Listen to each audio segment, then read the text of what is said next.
Police দিয়ে আন্দোলন বন্ধ করা যাবে না।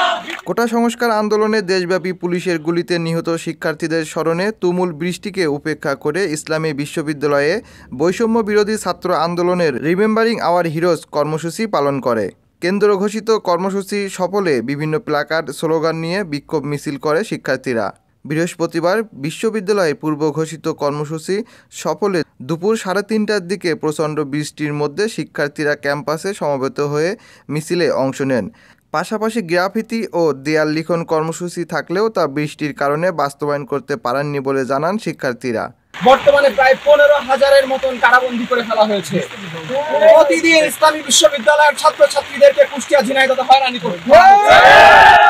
গতদিন আমরা দেখেছি 18 জনকে গ্রেফতার করা হয়েছে, তারপরের দিন আরো 11 জনকে গ্রেফতার করা হয়েছে। বিভিন্ন তদবির করে আমাদেরকে তাদেরকে কারামুক্তি করতে হয়েছে। বলে দিচ্ছি, হুঁশিয়ার করে দিচ্ছি, এরপরে যদি আরেকজনকে কারাবন্দী করা হয়, কারাগারের এরিয়া বাড়ান, আমরা সবাই পুলিশের কাছে যে আত্মসমর্পণ করব, আমাদের সবাইকে বন্দী করতে হবে। আমরা কারাগারে একসাথে থাকতে চাই। আমাদের ভাই শহীদদের হত্যার বিচার আমরা একসাথে করতে চাই।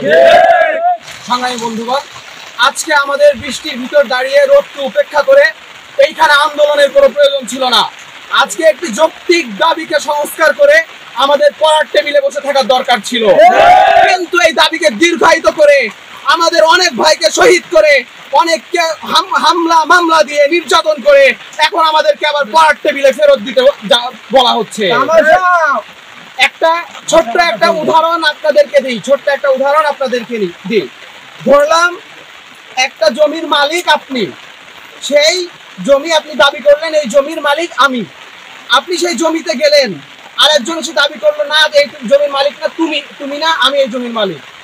সে আপনার ভাইদের বা আপনার সাথে যারা ছিল তাদের 2 জনকে হত্যা করে নিয়ে তারপরে জমি আপনাকে ফিরিয়ে দিল। তাহলে কি এই ধরনের বৈষম্যমূলক দাবি বা এই ধরনের তামাশা কি মেনে নেওয়া যায়?